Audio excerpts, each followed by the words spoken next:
Hi, my beautiful family. Welcome back to part 2.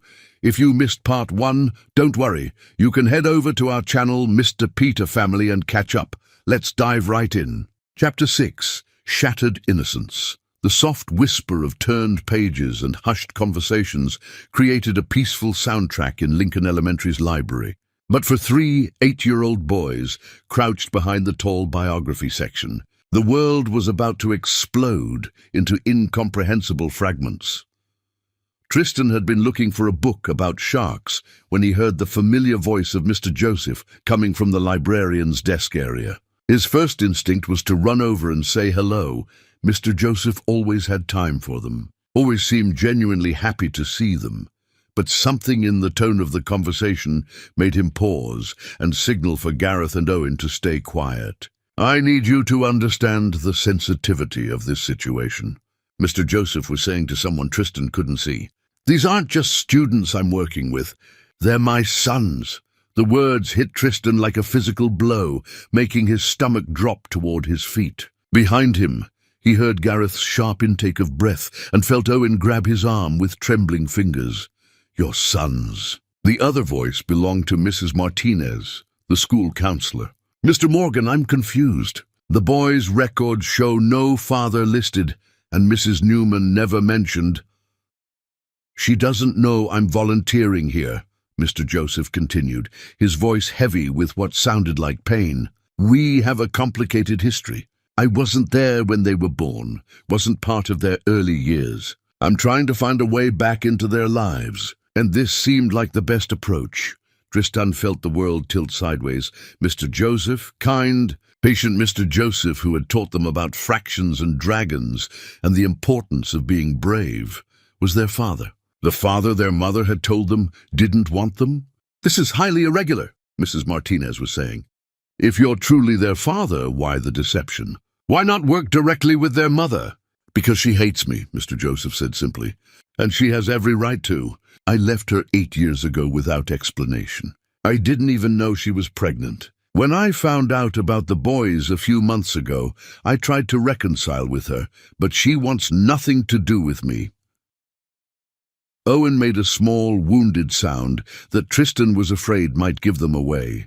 He quickly put his arm around his youngest brother, pulling him closer while gesturing frantically for Gareth to stay quiet.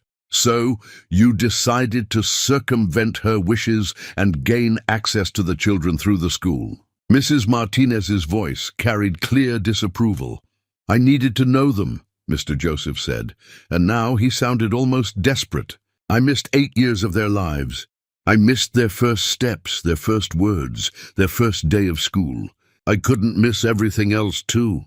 "Mr. Morgan, what you're describing sounds like a custody issue that should be handled through proper legal channels, not through volunteer work."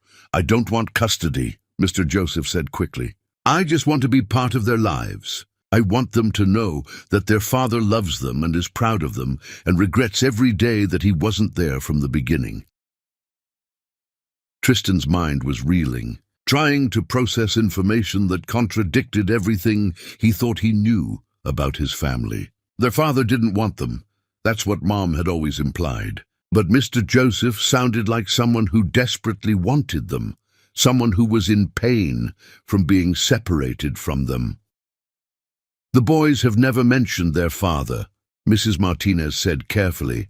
"How do they understand his absence?"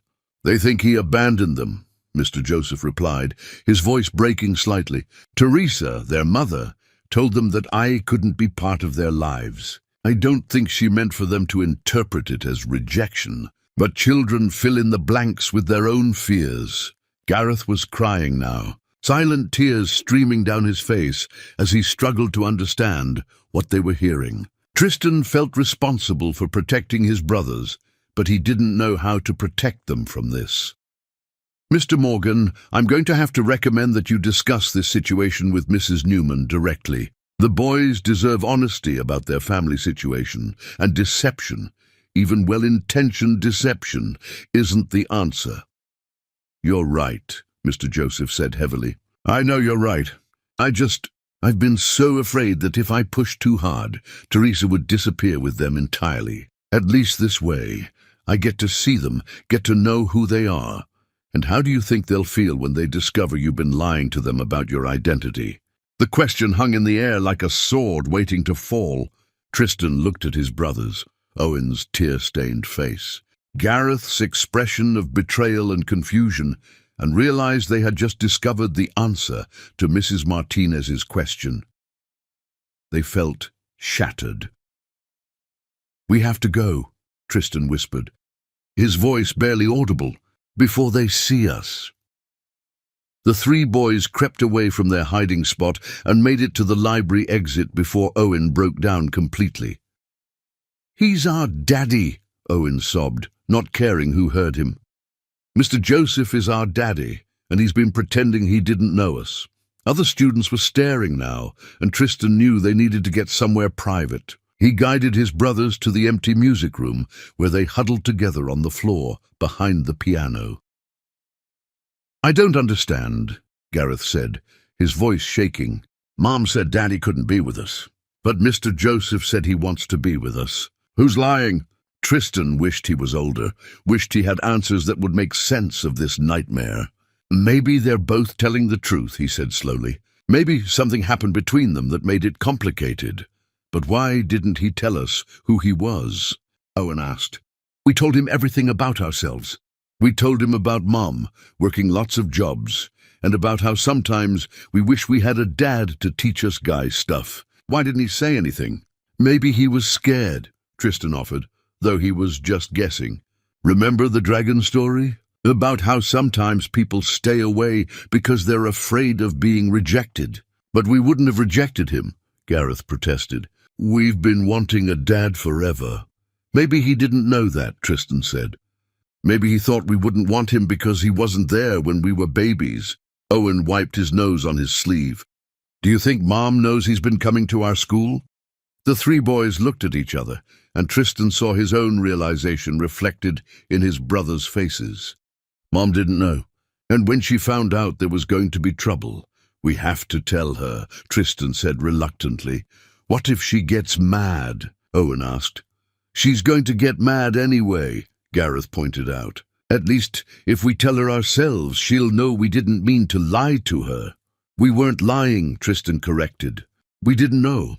But even as he said it, Tristan remembered all the conversations they'd had with Mr. Joseph about their family, about missing their father, about wishing they had someone to teach them how to throw a baseball or help them with their science projects. They had shared their deepest feelings with a stranger who turned out to be the very person they'd been longing for. It felt like a betrayal. Even though his logical mind knew that wasn't fair, the rest of the school day passed in a blur. The boys went through the motions of their classes, but Tristan could tell they were all struggling to focus. During math, Owen kept staring at the door, as if hoping Mr. Joseph would walk in and explain everything. During science, Gareth uncharacteristically failed to participate in the discussion about planets, and Tristan found himself unable to concentrate on anything except the churning confusion in his stomach. When the final bell rang, they walked to the pickup area in unusual silence. Teresa was waiting for them with her tired but genuine smile, and seeing her made Tristan's heart ache with guilt and confusion. "How was school today?" she asked as they climbed into her old car. The three boys exchanged glances. They had never kept secrets from their mother before, and the weight of this knowledge felt enormous. "Fine," Tristan said, which was technically true if you ignored the complete upheaval of their understanding of reality. Teresa looked at them in the rearview mirror as she drove, her maternal instincts clearly sensing that something was wrong. "You're all very quiet today. Did something happen?" "We found out something," Owen said before Tristan could stop him. Teresa's hands tightened on the steering wheel. "What kind of something?" Owen looked at his brothers, then back at their mother. "We found out who Mr. Joseph really is." Teresa pulled over so abruptly that the car behind them honked in annoyance. She turned around in her seat to face them, her face pale. "What do you mean?" "We heard him talking to Mrs. Martinez," Gareth explained. "He said we're his sons. He said you hate him, and that's why he didn't tell us who he was. Teresa's face went through a series of expressions. Shock, anger, pain, and something that might have been fear. Mom, Tristan said carefully, is Mr. Joseph really our dad? Teresa closed her eyes for a long moment, and when she opened them, they were filled with tears. Yes, she said quietly. He is. Then why did you tell us our dad didn't want us? Owen asked, his voice small and hurt. I never said that, Teresa protested. But even as she spoke, Tristan could see her realizing how her words might have been interpreted. You said he couldn't be part of our lives, Gareth said. We thought that meant he didn't want to be. Teresa looked stricken. Oh, sweetheart, no. It wasn't that he didn't want you. It was that it's complicated. Everything is complicated with grown-ups, Owen said, with 8-year-old frustration. Why can't anyone just tell us the truth? You want the truth? Teresa asked, her voice shaking. The truth is that your father and I loved each other very much 8 years ago. But then he left without saying goodbye, and I didn't know how to find him, to tell him about you. When I finally stopped looking for him, I had to accept that you were going to grow up without him. But he's here now, Tristan pointed out. He's been here for weeks, helping us and being nice to us and acting like he cares about us. He does care about you, Teresa admitted reluctantly. I can see that. Then, why can't we just be a family? Owen asked, his voice breaking. Why does everything have to be so hard? Teresa's tears spilled over then, and she reached back to touch Owen's face. Because sometimes when people hurt each other, it takes time to heal, and sometimes the healing is more complicated when there are children involved. Are you still hurt? Gareth asked quietly. Teresa was quiet for a long moment. Yes, she said finally. I am. Are you hurt because he left or because he came back? Tristan asked with the perceptiveness that sometimes surprised adults. Both, Teresa admitted. I'm hurt because he left, and I'm scared because he came back. And I'm angry because he's been lying to all of us for weeks. See, he wasn't really lying, Owen said, surprising everyone. He just wasn't telling us everything. There's a difference. Owen. He never said he wasn't our dad, Owen continued with the logic that 8-year-olds sometimes possess. He just didn't tell us he was. And maybe he was scared to tell us because he thought we wouldn't want him. Tristan looked at his youngest brother with new respect. Owen was often the most emotional of the three, but sometimes he saw things more clearly than anyone else. Do you want him? Teresa asked quietly. Do you want him to be part of your lives? The three boys looked at each other, communicating in the wordless way that siblings sometimes can. We want our family to be whole, Tristan said carefully. But we don't want you to be sad. And we don't want him to leave again, Gareth added. And we don't want any more secrets, Owen finished. Teresa wiped her eyes and started the car again. Okay, she said, though her voice shook. No more secrets. When we get home, we're going to have a very long conversation about your father and about what it might mean for our family if he becomes part of our lives. As they drove home, Tristan stared out the window and tried to process everything that had happened.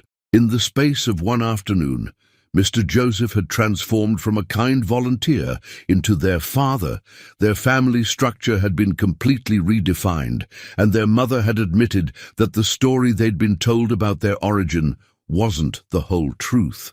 But underneath all the confusion and hurt, Tristan felt something else, hope, because Mr. Joseph, their father, had been trying to find a way to be with them. And their mother, despite her tears and anger, was willing to have conversations about making their family whole. Maybe, Tristan thought, sometimes the most important truths were worth the pain of discovering them. That evening, as they sat around their small kitchen table with cups of hot chocolate and a box of tissues, Teresa began to tell them the real story of their parents' relationship and the choices that had led to this moment. And for the first time in their 8 years of life, the Newman boys began to understand that families were more complicated, more fragile, and more precious than they had ever imagined. Chapter 7. The Vigil at 3:17 in the afternoon on a sea. Tuesday in December, the universe reminded Teresa Newman that some things matter more than pride, and the lesson came with the screech of tires and the sound of her own heart breaking.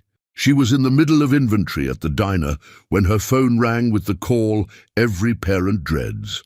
Principal Hayes's voice was calm but urgent, the kind of professional composure that barely concealed panic. "Mrs. Newman, there's been an accident. Owen was hit by a car in the crosswalk outside the school. He's being taken to Children's Hospital, and you need to get there immediately." The phone slipped from Teresa's hands, clattering to the floor as the words penetrated her consciousness. Owen, her baby, the child who still sometimes crawled into her bed during thunderstorms, who collected smooth rocks and believed that wishes made on dandelions always came true. "I have to go," she told her manager, grabbing her purse and coat without waiting for a response. "My son, there's been an accident."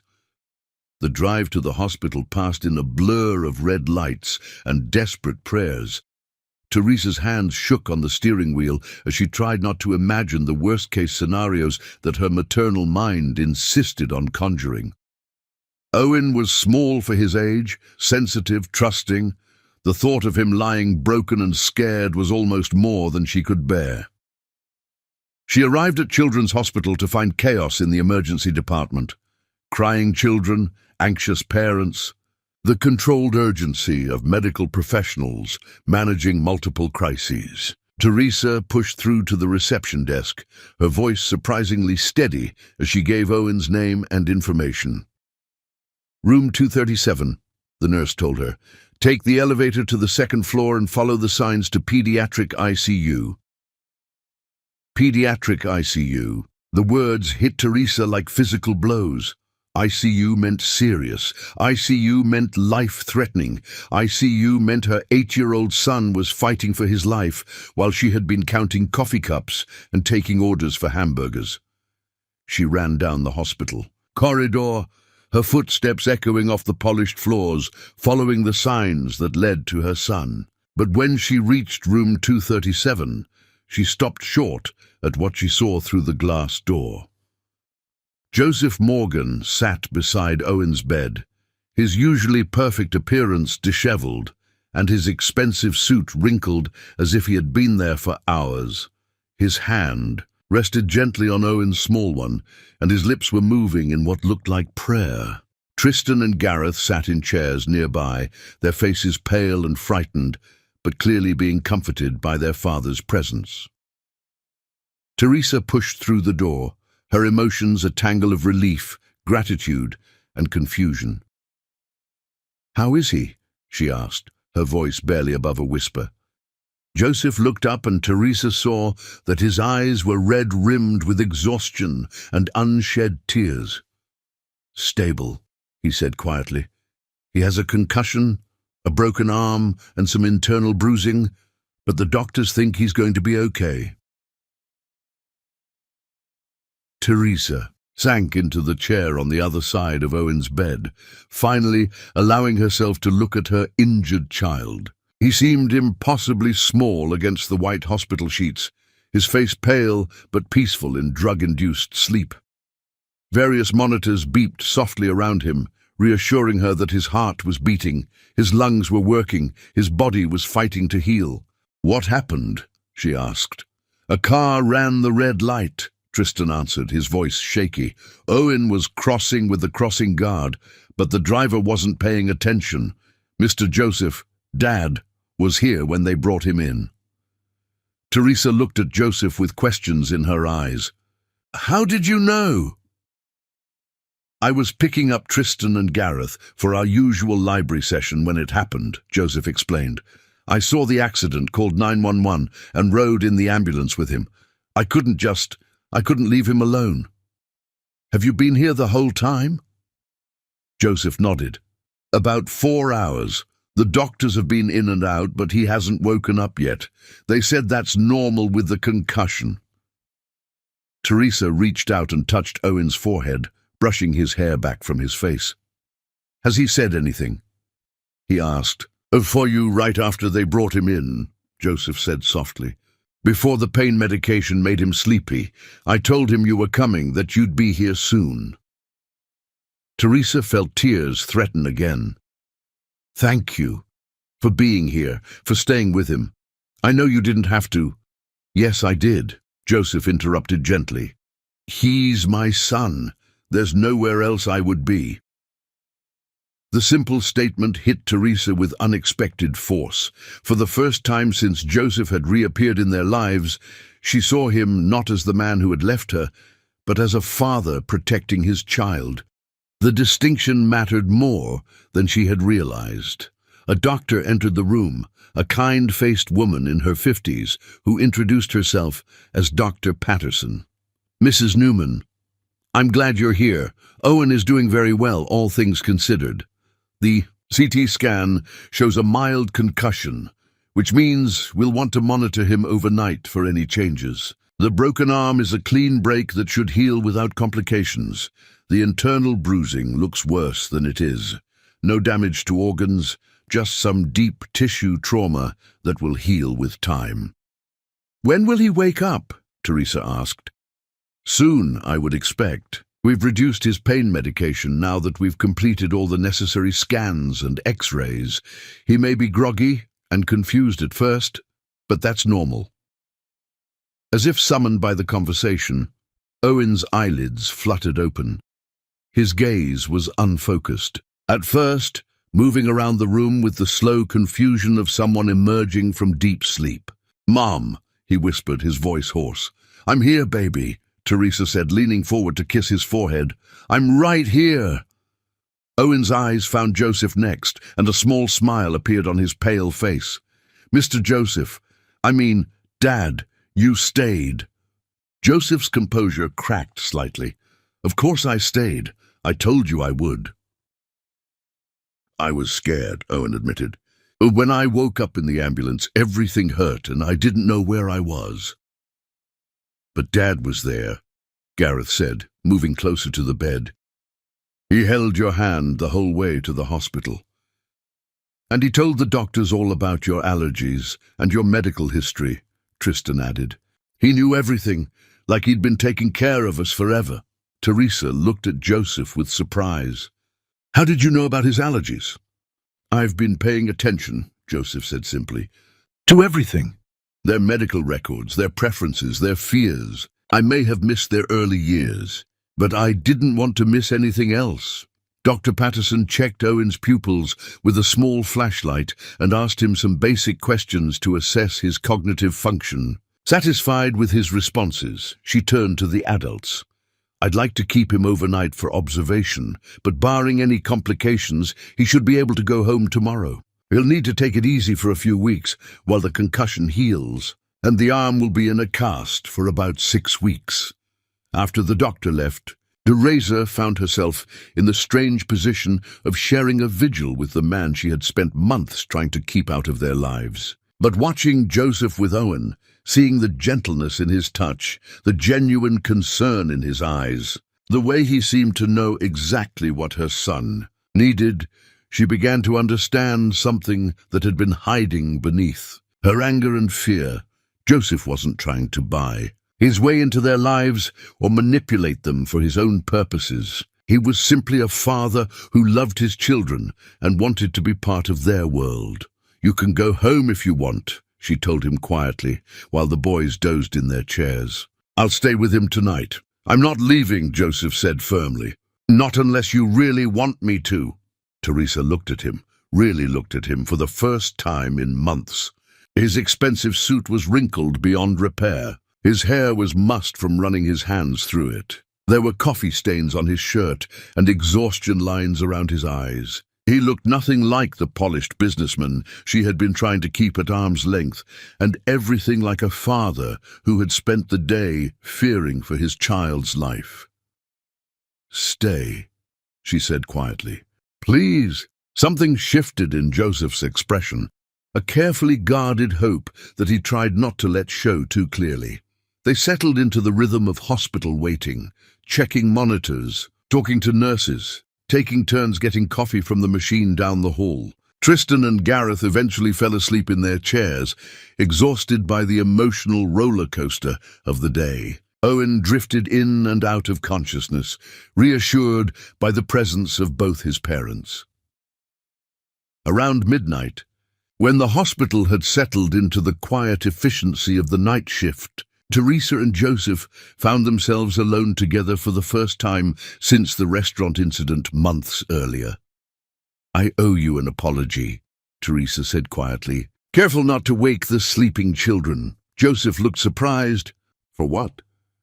"For not giving you a chance to explain yourself before today.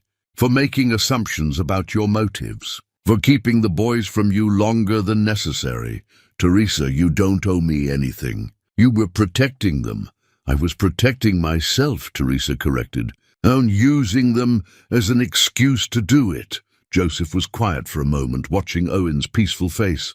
"I handled everything wrong from the beginning. I should have been honest with you about the volunteer work. I should have respected your boundaries instead of trying to work around them." "Why didn't you?" Teresa asked. "Tell me the truth. Why did you think deception was better than honesty?" Joseph ran a hand through his already disheveled hair. "Because I was afraid you'd disappear with them if I pushed too hard. I'd lost 9 years already. I couldn't bear the thought of losing more time." "And what changed your mind?" "About being honest, I mean." "Watching you today," Joseph said simply. "Seeing how terrified you were, how much you love them, how good of a mother you've been to them all these years. I realize that whatever else has happened between us, we both want the same thing. We want them to be happy and safe." Teresa felt tears threatening again. "I've been so angry for so long I forgot what it felt like to think about what they might want instead of what I was afraid of." "What are you afraid of?" Joseph asked gently. Teresa was quiet for a long time, watching her sons sleep and trying to find words for fears she had never fully acknowledged. "I'm afraid of them loving you more than me," she admitted finally. "I'm afraid of becoming unnecessary. I'm afraid of you getting bored with the reality of parenting and walking away again. I'm afraid of teaching them that love means disappointment." Joseph leaned forward in his chair, his voice intense but quiet. "Teresa, listen to me. Nothing could ever make me love them less or make me walk away from them again, and nothing could ever make you unnecessary. You created 3 incredible human beings and raised them to be kind, intelligent, compassionate people. You are irreplaceable to them and to me." "To you?" Teresa asked, her heart stuttering. "I never stopped loving you," Joseph said quietly. "Even when I convinced myself I had, even when I tried to build a life without you, even when I told myself I was doing the right thing by staying away. Seeing you again, seeing the woman you've become, the mother you are. I love you more now than I did 9 years ago." Teresa stared at him, seeing truth in his eyes along with vulnerability and hope and fear. "Joseph," she started, but he held up a hand. "I'm not asking you to forgive me or take me back or pretend the last 9 years didn't happen. I'm just asking you to let me be part of their lives. Let me be their father. Let me help you carry the load instead of doing everything alone." Teresa looked around the hospital room, at Owen sleeping peacefully with his father's vigil watching over him, at Tristan and Gareth sprawled in uncomfortable chairs because they hadn't wanted to leave their brother, at Joseph, who had spent the entire day putting his children's needs before his own comfort. "What would that look like?" she asked carefully. "I don't know," Joseph admitted. "I've never been a father before, but I want to learn. I want to be at school functions and soccer games and parent-teacher conferences. I want to help with homework and teach them how to throw a baseball and be there when they need someone to talk to about things they can't discuss with their mother." "And what about us?" Teresa asked. "What about the history between us?" "What about it?" We hurt each other, we made mistakes, we've both grown up. Maybe it's time to focus on building something new instead of staying trapped in what went wrong before. Teresa was quiet for a long time, processing his words and trying to imagine what their lives might look like if she let herself trust him again. "I need time," she said finally. "And I need to see consistency, not grand gestures or expensive gifts, but showing up every day and being patient when things are difficult and proving that you're committed to the long haul." "How much time?" Joseph asked. "I don't know. Enough time for me to believe that this version of you is real and permanent. Enough time for the boys to adjust to having a father in their lives. Enough time for us to figure out how to co-parent without killing each other." Joseph smiled, the first genuine smile she had seen from him since he reappeared in their lives. "I can work with that. And Joseph?" Teresa added. "No more secrets. If we're going to try to make this work, everything has to be honest and transparent. The boys deserve that, and so do I." "Agreed," Joseph said. "No more secrets."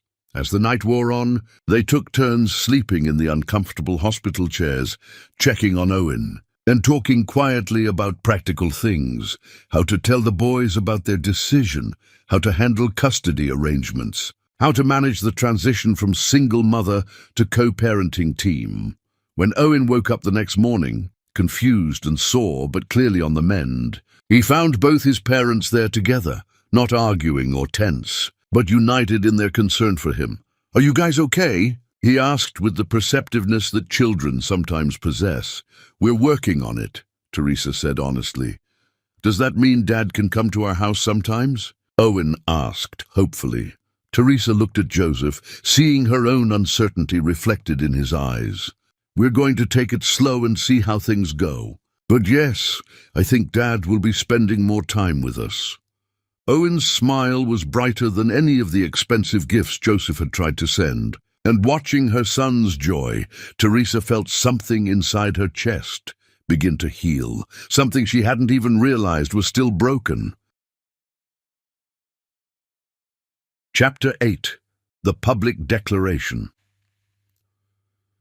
The Springfield Elementary Winter Festival buzzed with the controlled chaos of hundreds of children, parents, and teachers gathered in the decorated gymnasium. But for Teresa Newman, the evening was about to become a moment of truth that would change everything. She stood near the punch bowl with the other parents, watching Tristan, Gareth, and Owen perform in their class presentation about Arctic animals. The boys had been nervous about their parts, but they were doing beautifully.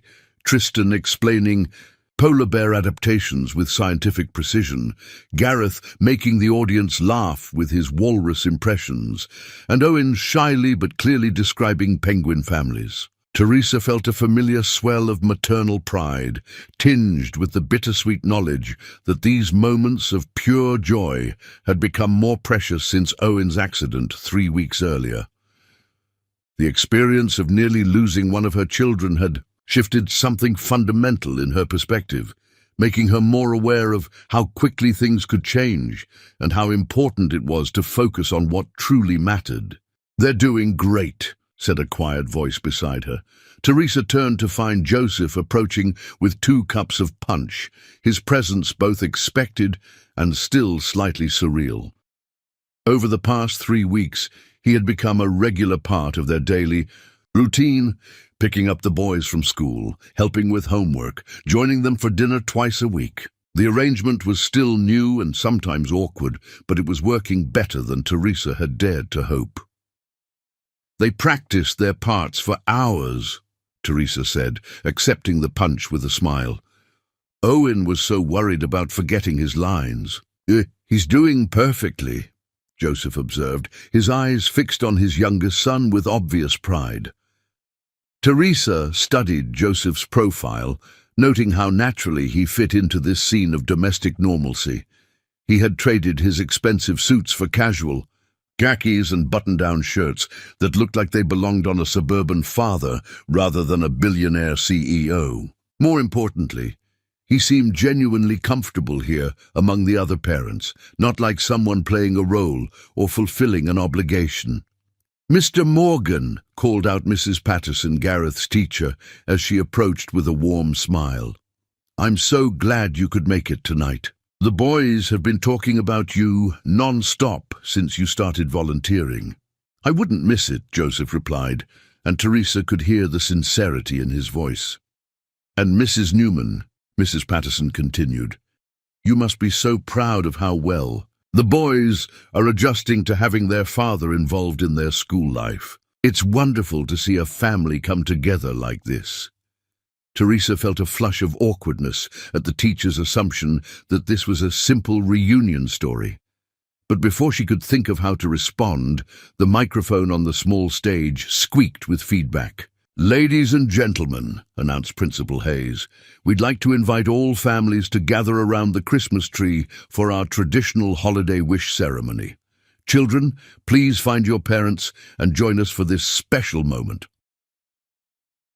Teresa watched as families began clustering around the large decorated tree at the center of the gymnasium. She saw the Johnsons with their twin daughters, the Martinez family with their 4 children ranging from kindergarten to high school, the Patels with their son who was in Tristan's class. All of them looked so natural together, so effortlessly, unified in a way that Teresa still wasn't sure she and Joseph could achieve. "Mom, Dad!" Owen's voice cut through her thoughts as he bounded over to them, his face flushed with excitement from the performance. "Did you see? I remembered all my lines." "You were perfect," Teresa said, hugging him tightly. "I'm so proud of you." Tristan and Gareth joined them moments later, equally excited and looking for praise and reassurance from their parents. "That was amazing," Joseph told them, his voice warm with genuine enthusiasm. "All 3 of you were confident and clear and entertaining. You should be very proud of yourselves." Teresa watched her sons bask in their father's approval and felt a complex mix of emotions. Part of her was still adjusting to sharing these moments with someone else, but a larger part was beginning to appreciate having another person who was genuinely invested in her children's happiness and success. "All right, everyone," Principal Hayes called out. "Please gather in a circle around the tree. We're going to start with our youngest students sharing their holiday wishes." The ceremony began with kindergartners stepping forward to share innocent wishes for toys and snow days and world peace. As the age groups progressed, the wishes became more sophisticated but no less heartfelt, students hoping for good grades, for grandparents to get better, for families to be happy. When they reached the 3rd grade students, Teresa felt her stomach tighten with nervousness. Public speaking had never been easy for any of her boys, and she worried about them being put on the spot in front of such a large crowd. "Tristan Newman," Principal Hayes called out. Teresa's eldest son stepped forward with the serious demeanor that made him seem older than his 8 years. He looked around the circle of faces, his gaze stopping briefly on Teresa and Joseph before he spoke. "I wish for my family to always stay together," he said clearly, "and for everyone to remember that families come in all different shapes, but love is what makes them real." Teresa felt tears prick her eyes at her son's wisdom and his obvious attempt to normalize their unconventional situation. "Gareth Newman," the principal continued. Gareth bounded forward with his characteristic energy, grinning at the crowd. "I wish for more adventures with my dad," he announced, "and for my mom to not worry so much about everything because we're all going to be okay." The simple confidence in Gareth's voice made Teresa's throat tighten with emotion.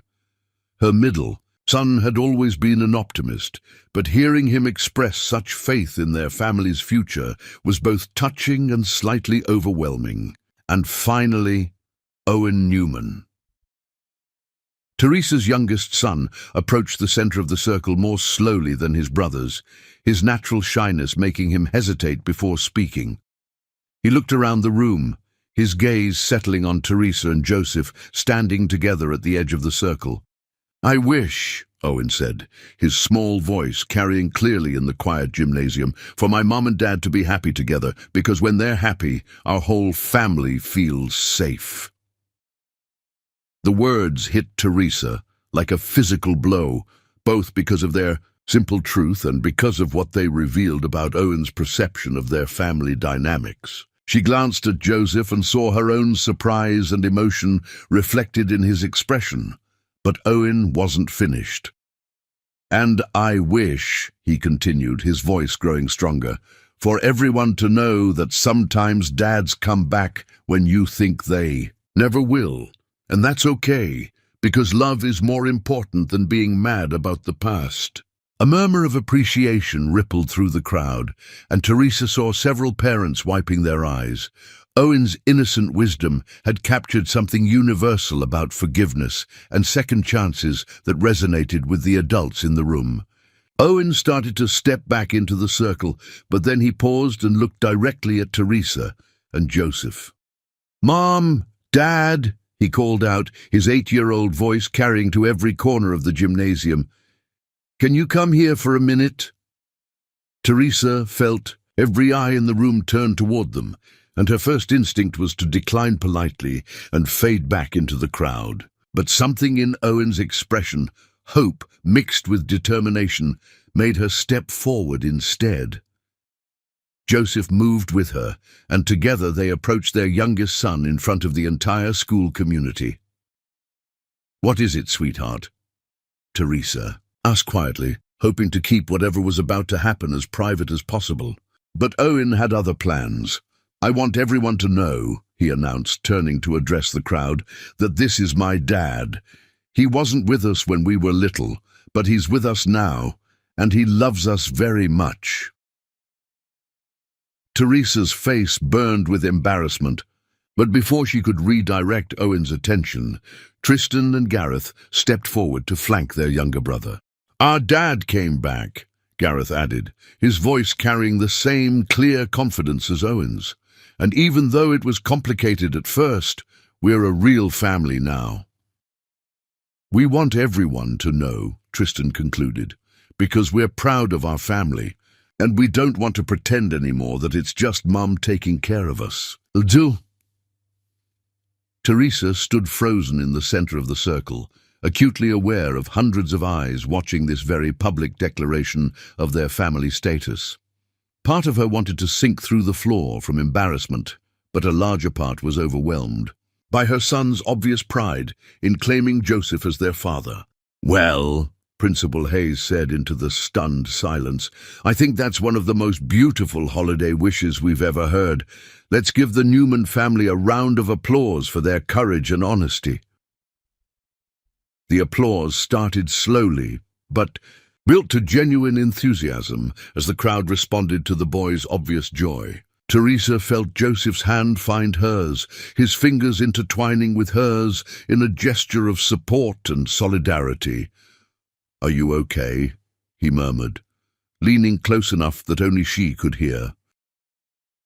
Teresa looked around the gymnasium at the faces of neighbors and teachers and other parents who were smiling at them with warmth and acceptance rather than judgment, at her 3 sons who were beaming with happiness at having publicly claimed their father, at Joseph, whose expression held wonder and gratitude and love.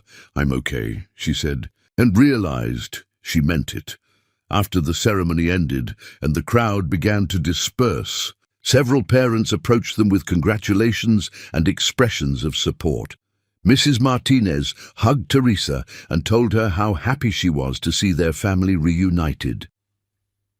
Mr. Patterson, whose son was in Owen's class, shook Joseph's hand and welcomed him to the parent community. The principal made a point of thanking them for their honesty and expressing her hope that their family would be very happy together.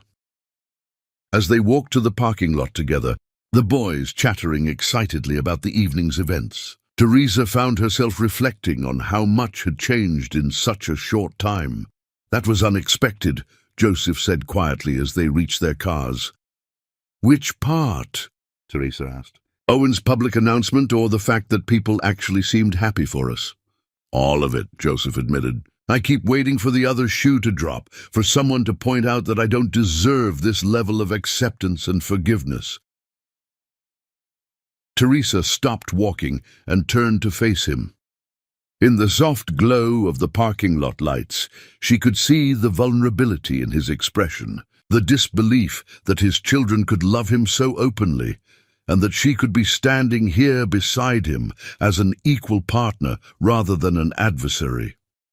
Maybe, she said carefully, it's time to stop waiting for disaster and start believing that good things can happen to us. Even after everything I did wrong, Teresa looked at their 3 sons, who were currently engaged in an animated discussion about whether they could convince their parents to stop for ice cream on the way home. Look at them, she said softly. Look at how happy they are. Look at how proud they were tonight to claim you as their father. Maybe the question isn't whether you deserve forgiveness, but whether you're brave enough to accept it and build something beautiful with it. Joseph was quiet for a long moment, watching their children with an expression of wonder that made Teresa's heart ache with remembered love. I want to try, he said finally. I want to be the father they deserve and the partner you need. I want to build something that will last this time. It won't be easy, Teresa warned. There will be hard days and arguments and moments when we both wonder if we're making a mistake. I know, Joseph said, but I'm not going anywhere this time. Whatever it takes, however long it takes, I'm committed to making this work. Teresa felt something shift inside her chest, a wall that had been standing for 9 years, beginning to develop serious cracks. Okay, she said quietly. Let's try. The boys chose that moment to run back to them, their faces bright with excitement and hope. So, Gareth said with the directness that 8-year-olds were famous for, does this mean Dad can come home with us tonight? Teresa and Joseph looked at each other, both realizing that their children had just forced them to confront a question they hadn't yet discussed. What do you think? Joseph asked Teresa, leaving the decision in her hands. Teresa looked at her sons' hopeful faces, thought about the evening's events, and made a choice that 3 months ago would have been unthinkable. I think, she said slowly, we could all use some ice cream and a movie night, if Dad wants to join us. The boys' cheers were loud enough to wake the entire neighborhood, and as they piled into their respective cars to caravan home together, Teresa felt something she hadn't experienced in 9 years, the possibility of a complete family. But as they drove through the night toward home, neither Teresa nor Joseph realized that their biggest test was still ahead of them, and that sometimes the hardest part of rebuilding wasn't the grand gestures or public declarations, but the quiet daily work of learning to trust again. Chapter 9. The Breaking Point. Spring arrived with the cruel promise of new beginnings, but for Joseph Morgan, each passing day felt like another step toward an ending he couldn't prevent. Each sunrise a reminder that time was running out for dreams he had carried for too long. 6 months had passed since the winter festival.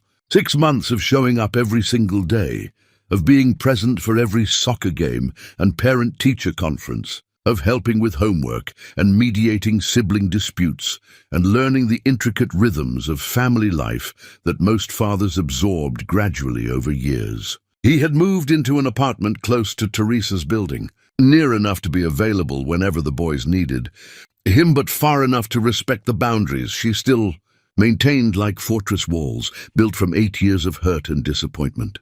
The apartment was expensive but sterile, decorated with furniture that looked like it belonged in a magazine rather than a home. Joseph had tried to make it welcoming for the boys, had bought video games and art supplies and books, had created a space where they could be comfortable during their visits. But despite his efforts, it still felt temporary, like a hotel room where he was waiting for permission to check out and go home. Joseph sat in his car outside Lincoln Elementary, watching through the windshield as other parents chatted easily with each other while waiting for dismissal. He had become a familiar face in this routine, accepted by the community, welcomed by teachers, embraced wholeheartedly by his sons. But Teresa remained an enigma, present but distant, cooperative but guarded, kind, but never quite warm enough to suggest that his presence was truly wanted, rather than simply tolerated.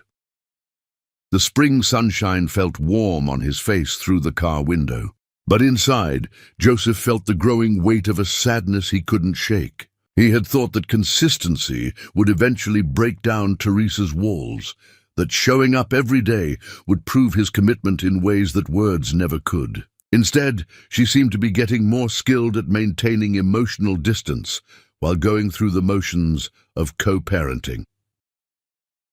"Mr. Morgan," Owen's voice cut through his brooding as all three boys ran toward the car, their backpacks bouncing and their faces bright with the particular joy that came from seeing a parent at pickup. The sight of them never failed to lift his spirits, even on days when the future felt uncertain. "How was school today?" Joseph asked as they climbed into his car, a question that had become as natural as breathing, though the answer mattered more to him than the boys could possibly understand. "Awesome," Gareth announced, his enthusiasm infectious as always. "We got to dissect owl pellets in science, and I found a whole mouse skull. Mrs. Patterson said it was the most complete skeleton anyone in our class had ever found." "Gross," Tristan said. But he was smiling in the way that suggested he was secretly impressed by his brother's discovery. "I got an A on my book report about dragons and their role in different mythologies. And I learned how to spell metamorphosis," Owen added proudly, his small chest puffing out with achievement. "Want to hear me spell it? Metamorphosis. And Owen carefully spelled out the complex word. Joseph felt the familiar ache in his chest that came from loving these children so completely, while knowing that their mother still held part of herself back from him. He had hoped that time and consistency would eventually wear down Teresa's defenses, but instead, she seemed to be building new walls as quickly as he tried to dismantle the old ones. They arrived at Teresa's apartment building, where Joseph would spend the next few hours helping with homework and making dinner, while Teresa worked her evening shift at the department store. It had become their routine. He would care for the boys in the evenings, and she would take the morning responsibilities. They were like ships passing in the night, efficiently managing their children's needs while barely maintaining personal contact. The arrangement worked, but it didn't feel like a family. It felt like a business partnership with shared assets, clinical and efficient, but lacking the warmth and connection that Joseph had been hoping to rebuild. Teresa was waiting in the lobby, her purse slung over her shoulder and her car keys already in hand, dressed in the navy blue vest that marked her as a department store employee. The sight of her in that uniform always made Joseph's chest tighten with guilt. She was working retail in the evenings because she needed the extra income that his child support payments should have been covering if she had been willing to accept them.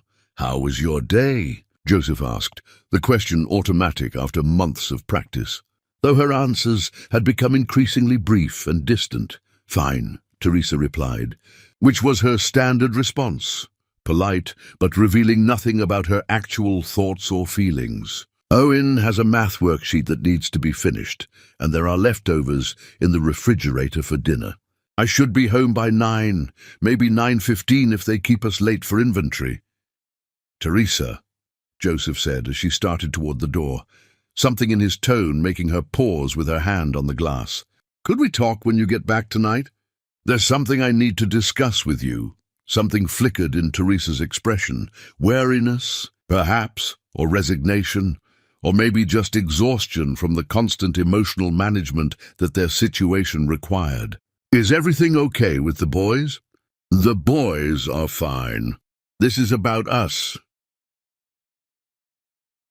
Teresa's walls went up so visibly that Joseph could practically see them snapping into place like armor designed to protect her from whatever emotional complexity he was about to introduce into their carefully managed routine.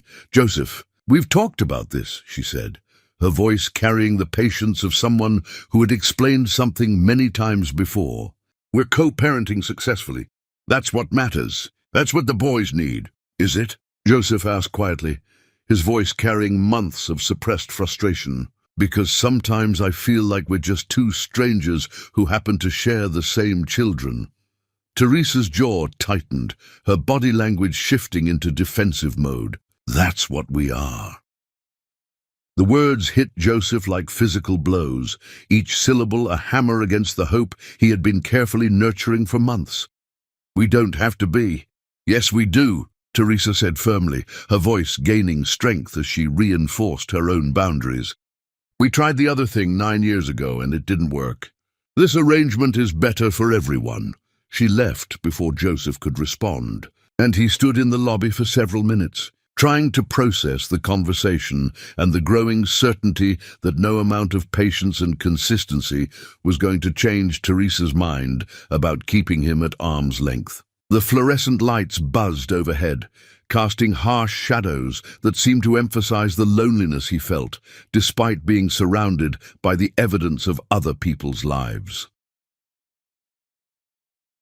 Upstairs, the boys were waiting with their usual enthusiasm for the evening routine. Joseph helped Owen with his math worksheet, listening to Gareth read aloud from his chapter book and discuss Tristan's upcoming science fair project about renewable energy sources. He made dinner from Teresa's leftovers, spaghetti and meatballs, that the boys declared almost as good as Mom's, supervised bath time, and read bedtime stories with the comfortable efficiency of someone who had been doing this for years rather than months. But underneath the domestic normalcy, Joseph felt a growing sense of hopelessness that he couldn't shake. He was playing house, going through the motions of being a father and a family man, but Teresa's walls remained as high as ever. If anything, she seemed to be pulling further away from him as time went on, more determined than ever to keep their relationship strictly professional.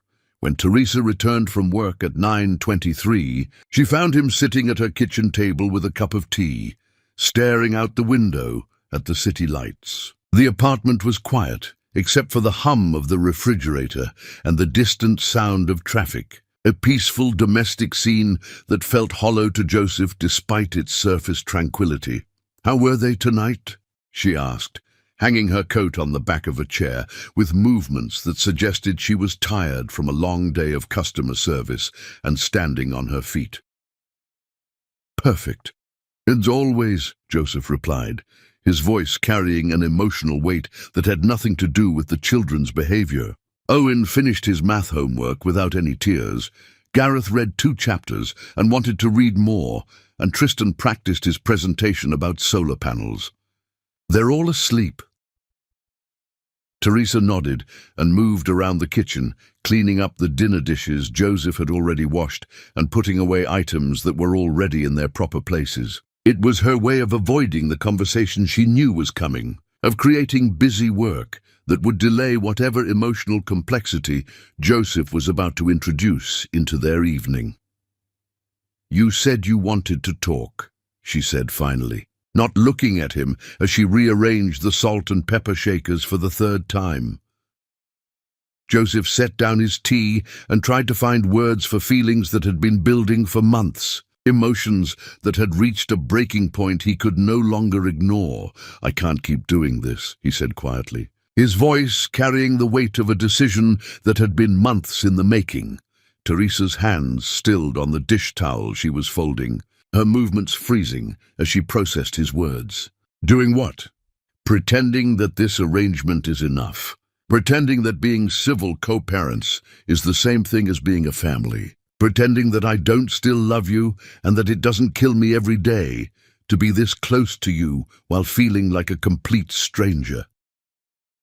Teresa turned around then, her expression carefully neutral, but her eyes reflecting something that might have been fear. "Joseph, we've been through this. What we had before is over. We're different people now." "Are we?" Joseph asked, standing up from the table with movements that suggested he was preparing for battle. Because I see glimpses of the woman I fell in love with every time you laugh at something one of the boys says. I see her when you're worried about them, when you're proud of them, when you're just being their mother. She's still there, Teresa. We're still there underneath all the hurt and fear. You're wrong, Teresa said, but her voice lacked the conviction it had carried earlier. Am I? Then why do you work extra shifts whenever I'm supposed to have dinner with you and the boys? Why do you suddenly have errands to run every time I suggest we all do something together as a family? Why do you act like spending time with me is a necessary evil rather than something that might actually be pleasant? Teresa's carefully constructed composure began to crack, her professional mask slipping to reveal the raw emotions beneath. Because I can't do this again, Joseph. I can't let myself care about you and then watch you leave when things get complicated or difficult or boring. I'm not going to leave, Joseph said desperately, his voice rising with months of suppressed emotion. How many times do I have to prove that to you? You can't prove it, Teresa shot back, her voice rising to match his. You can't guarantee that 5 years from now, when the novelty of being a father wears off, you won't decide that this life is too ordinary for Joseph Morgan. You can't promise that you won't meet someone younger and less complicated who doesn't come with 3 children and a history of being abandoned. Is that really what you think of me? Joseph asked, his voice quiet with hurt. After 6 months of showing up every single day, after never missing a commitment or breaking a promise, you still think I'm capable of abandoning my children?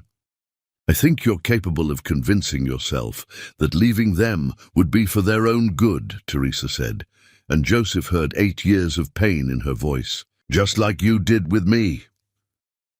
The accusation hung in the air between them like a poisonous cloud. Joseph felt something inside his chest break, not from anger, but from the realization that nothing he could do would ever be enough to overcome Teresa's fear. She had built her walls so high that even she couldn't see over them anymore, couldn't imagine a world where love didn't inevitably lead to abandonment. I see, he said quietly, his voice unnaturally calm as the fight drained out of him. No matter what I do, no matter how consistent I am, no matter how much I prove that I've changed, you're never going to trust me again.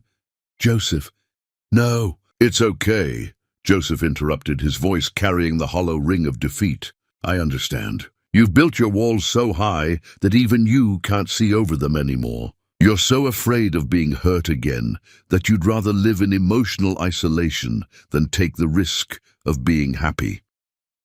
Teresa's eyes filled with tears, but her expression remained stubborn, her jaw set in the way that meant she wasn't going to bend, no matter how much pressure was applied. I am happy. The boys are happy. This arrangement works. For you, maybe, Joseph said, moving toward the door with the slow movements of someone who had finally accepted defeat. But it's not working for me anymore. I can't keep loving someone who's determined to keep me at a distance. I can't keep hoping for something that's never going to happen. What are you saying? Teresa asked, and for the first time he heard genuine fear in her voice. Joseph paused at the door, his hand on the handle, his heart breaking with every word he was about to speak. I'm saying that I'll always be here for the boys. I'll never abandon them or stop being their father. But I can't keep torturing myself by trying to rebuild something with someone who doesn't want it rebuilt. Joseph, wait. But he was already gone, leaving Teresa alone in her kitchen with the echo of his words and the devastating realization that she might have finally pushed away the one person who had never stopped fighting for her. Outside in the hallway, Joseph leaned against the wall and tried to catch his breath. Every instinct told him to go back, to apologize, to keep trying. But he had finally reached his breaking point, the place where love wasn't enough to overcome the constant rejection and emotional distance. He had given Teresa 6 months to trust him again, 6 months to see that he had changed, 6 months to let him prove that he wasn't going anywhere. Instead, She had spent those 6 months perfecting the art of keeping him close enough to co-parent, but far enough away to prevent any real intimacy or connection. The spring air felt cool against his face as he walked to his car, each step taking him further away from the family he had been trying so hard to rebuild. He had thought love and persistence could heal any wound, bridge any gap, overcome any obstacle. But Teresa's fear was stronger than his love, and he was finally ready to admit defeat. As he drove back to his empty apartment through streets that seemed particularly lonely in the darkness, Joseph made a decision that felt like tearing out his own heart. He would continue being the best father he could be to Tristan, Gareth and Owen, but he would stop trying to win back their mother. Some battles, no matter how worth fighting, were simply unwinnable.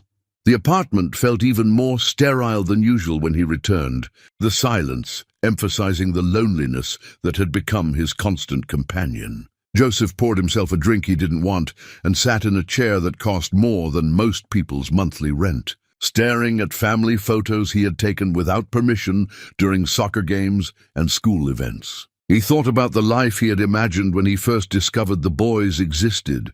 Family dinners and bedtime stories and lazy Sunday mornings. The simple domestic happiness that he had convinced himself was still possible. But Teresa's walls were higher than his dreams, and he was tired of battering himself against defenses that only grew stronger with each assault. Tomorrow, he would call his lawyer and discuss the custody petition he had withdrawn months ago. Tomorrow, he would start the process of building a legal framework for his relationship with his children, since an emotional one seemed impossible. Tomorrow, he would begin the painful work of accepting that some loves were meant to remain unrequited. But tonight, he would allow himself to grieve for the family that might have been, for the woman who had never stopped loving him but could never trust him again, for the future that had died before it was ever really born. Chapter 10.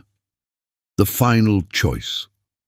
The envelope arrived on a Tuesday morning in late May, delivered by a courier who waited while Teresa signed for it with trembling hands that betrayed the fear she tried to keep hidden behind her composed expression. Inside was a formal document that made her blood run cold. A petition for joint custody filed by Joseph Morgan, outlining a comprehensive plan for shared parenting responsibilities and requesting official legal recognition of his paternal rights. Teresa sank into her kitchen chair, reading the legal language that would forever change the informal arrangement they had maintained for nearly 7 months. Joseph was no longer asking for her permission to be part of his children's lives. He was claiming his legal right to them, with or without her cooperation. The accompanying letter, written in Joseph's careful handwriting rather than typed by his attorneys, explained his reasoning in terms that were both heartbreaking and infuriating. "Teresa, I can't continue living in limbo, hoping that someday you'll trust me enough to be a real partner in raising our children. I love you, but I can't keep sacrificing my relationship with the boys for the possibility of reconciliation that you've made clear will never happen. They deserve a father who has the security of knowing he can't be shut out of their lives on a whim. And I deserve the legal right to protect and provide for them without depending on your goodwill." Teresa read the letter 3 times, each reading making her angrier and more frightened. Joseph was forcing her hand, making her choose between the comfortable distance she had maintained and the terrifying prospect of truly sharing her children with a man who still had the power to break her heart. The boys were at school, oblivious to the legal papers that would reshape their lives. Teresa had 4 hours before they came home, 4 hours to figure out how to explain to them that their father was taking her to court. 4 hours to decide whether to fight this battle or find a way to surrender with dignity. She called her boss and requested a personal day, then spent the morning walking aimlessly through her neighborhood, trying to process the whirlwind of emotions that Joseph's petition had unleashed. By the time she picked up the boys from school, she had made a decision that surprised even her. "Boys," she said as they settled into the car, "we need to have a family meeting tonight. There's something important we need to discuss." "Are we in trouble?" Owen asked with the automatic guilt that 8-year-olds seem to carry. "No, sweetheart, you're not in trouble. But there are some changes coming, and I want to make sure you understand what's happening." That evening, Teresa sat with her 3 sons around their small kitchen table. The legal documents spread out between them, like evidence of her failures as a mother and a woman. "Your father wants to make some changes to our arrangement," she began carefully. "He's asked the court to help us figure out a more official way to share time with you." "What does that mean?" Tristan asked, his serious expression reflecting his understanding that this was more complicated than it sounded. "It means Dad wants to make sure he has the right to be your father without depending on me to give him permission," Teresa explained, trying to be honest without frightening them. "But why would he need permission?" Gareth asked, confused. "He's already our dad." Teresa felt tears threaten as she realized how little her children understood about the legal complexities of their situation. To them, Joseph was simply their father, present, loving, committed. The idea that his relationship with them could be subject to legal disputes was foreign and frightening. "Sometimes," Teresa said slowly, "when parents aren't married, the courts have to help them make decisions about how to take care of their children. Dad wants to make sure that no matter what happens between him and me, he'll always have the right to be part of your lives."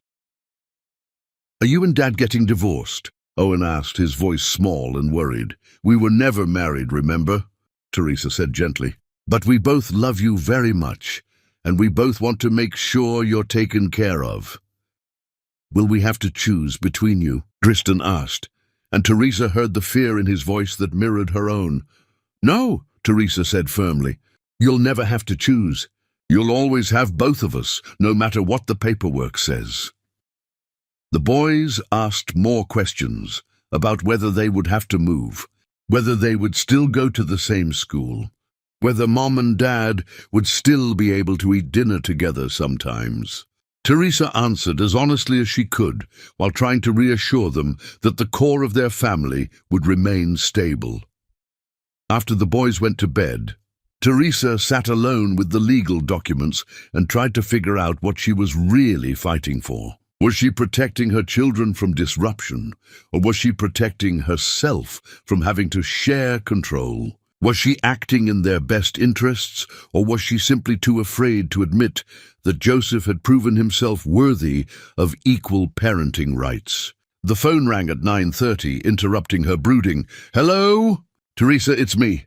Joseph's voice was tired, strained. "I assume you received the papers today." "I did. I want you to know that this isn't about punishing you or trying to take the boys away from you. I just need some security, some legal recognition that I'm their father." "By taking me to court?" Teresa asked, her voice sharper than she intended. "By asking the court to formalize what should have been obvious from the beginning," Joseph corrected. "Teresa, I've shown up every day for 7 months. I've been patient, consistent, and respectful of your boundaries. But I can't keep living in fear that you'll decide I'm not worthy of being their father anymore." Teresa was quiet for a long moment, processing his words and the pain she could hear beneath them. "Is this because of what I said last week?" she asked finally. "About us being strangers?" "It's because I finally realized that no matter what I do, you're never going to see me as an equal partner in raising our children. I'm always going to be the outsider seeking permission rather than the father exercising his rights."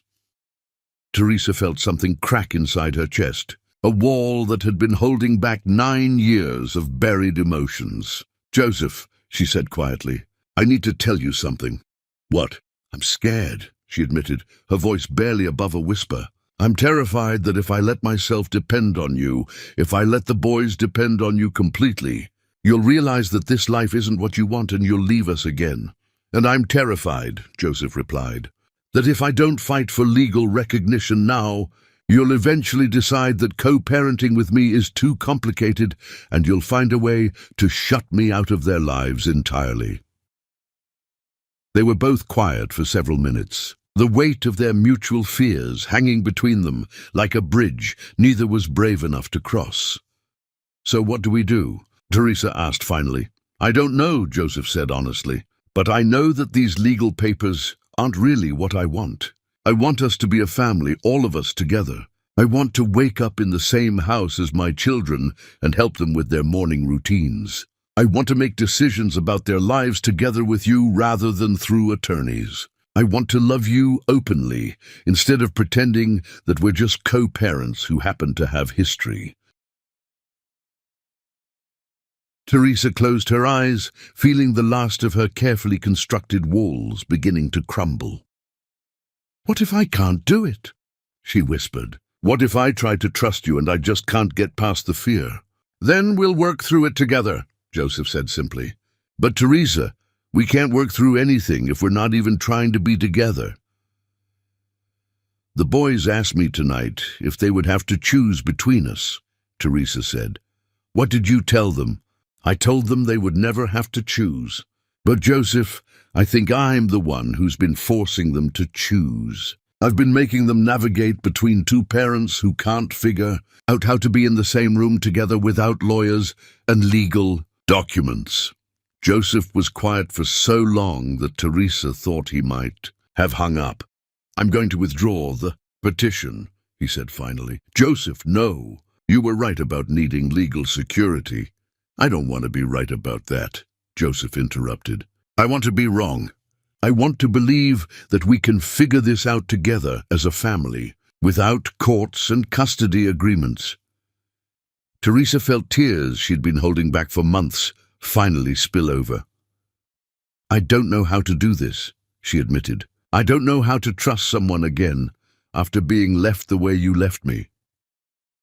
And I don't know how to prove that I'm worthy of trust without smothering you or pushing too hard," Joseph said. "But maybe we could learn together." Teresa looked around her small kitchen, at the homework assignment stuck to the refrigerator with magnets, at the school photos of her 3 sons, at the life she had built through sheer determination and stubborn love. "If we try this," she said carefully, "if we really try to be a family, it has to be all in. I can't handle any more half measures or probationary periods. What does all in look like to you?" Teresa took a deep breath, about to make the most terrifying decision of her adult life. "It looks like you moving in with us. It looks like sharing a bedroom and making decisions together and arguing about discipline and splitting the grocery shopping. It looks like being married, Joseph, because I can't teach my children that love is enough unless I'm willing to commit to it completely." The silence stretched so long that Teresa began to wonder if she had finally said too much, asked for too much, pushed too hard. "Teresa," Joseph said finally, his voice thick with emotion, "are you asking me to marry you?" "I'm asking you to choose," Teresa said, her heart hammering so hard she was sure he could hear it through the phone.